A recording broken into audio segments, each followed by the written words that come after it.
So they both include extinction, timing of the outcome, size of the outcome, and preparedness.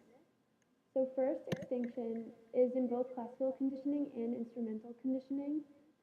Withholding the O after conditioning or declined responses to the procedure result in extinction. And this basically just means if you don't have a good response after a stimulus is presented, people are going to stop like demonstrating that behavior. So it'll go away and be extinct. So an example of this is first Pavlov's dogs.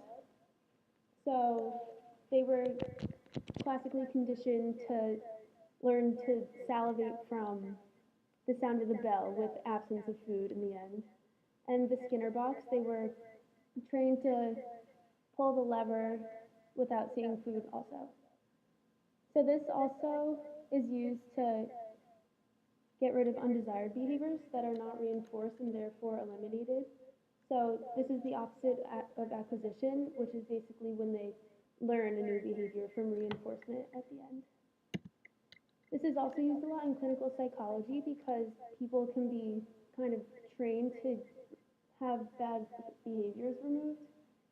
So if they also have learned phobias that are causing a lot of problems in their life, they can be trained kind of to get rid of those fears through exposure therapy because if they are exposed to their fears without having a bad response and like nothing bad happening, then that fear will go away because they'll have nothing to connect to it that'll make it bad. So the behavior that becomes extinct will often appear again over time if the stimulus isn't presented very often. Decreased performance that doesn't remove what it was originally learned. So basically, people learn things from birth, and just because they don't learn them doesn't mean that they can't perform them again throughout life. If it hasn't happened in a long time, it could flare up kind of whenever. So this is also similar to habituation because both can cause a decline in certain behaviors. Timing of the outcome is also another parallel. So the closer two associated events occur together, the more likely an animal is to learn the new behavior. So this works with instrumental conditioning because a behavior should be immediately followed by the O, which is like either a positive reinforcer, a negative reinforcer, or a punishment. And this works so animals will learn to repeat the good reinforcers. Classical conditioning also, time differs depending on the type of learning. So for fear conditioning, this has a shorter delay between the S and the O because basically they want them to learn right away to be afraid of certain things. If it's going to create like a bad experience for them, they'll learn very quickly to go about things differently and change their behavior.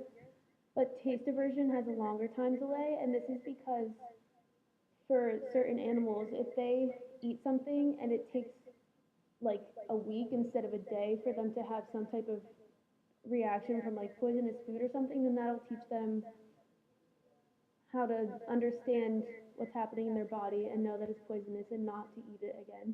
So then they'll learn that new behavior in a more applicable way. So basically, this learning is designed to uncover probable causes that apply for different situations in different organisms.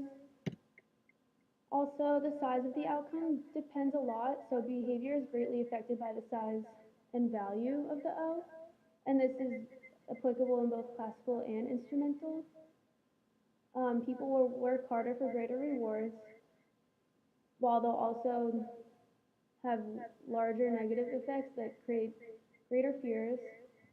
And classical conditioning is larger observable responses will make a greater difference in the change of behavior. Preparedness is the fourth one, and this is a concept that John Garcia came up with. And he basically thinks that certain organisms are prepared to naturally associate different stimuli to each other. So this is why certain combinations of events are a lot easier to learn than others. And some examples of this are rats that he tested, and they used two different combinations. So the rats would either eat food or experience a different bright, noisy water. and then some of the rats were electrocuted and some of them were poisoned. So the rats were automatically able to associate that the sickness they got was from the poisoning in the normal water that they ate. And the rats that were electrocuted were able to associate that with the bright, noisy water, which makes sense because they correlate more, but they were able to figure that out. And that's kind of an innate reflex. So they can innately figure out all these different associations with illness. And then because they have this from birth, Gemmerling and Dom Jam tested this on 1 day old rats and they were able to come with the same association. And although it's different for different organisms, people have tested it with other animals. So bobwhite quails associate illness with visual cues because they eat certain nuts whole, and seeing the big ones or ones that aren't whole can help them associate rotten ones that can make them sick. Also, with instrumental conditioning, um, this can also cause certain new behaviors to fail if something's trying to condition a new organism into obtaining a new behavior. So an example of this is Keller and Merriam Breland. They tried to make pigs put wooden coins into piggy banks to like condition them into doing it, and they could not get it to work. And then there's other evidence with certain animals like chaffinches and golden hamsters where they're just born with certain behaviors that they can't be like pressured and challenged into doing certain things. And then there's also a lot of evidence that preparedness exists in humans and leads us to perform and associate different events and stimuli together. That's it. Thank you.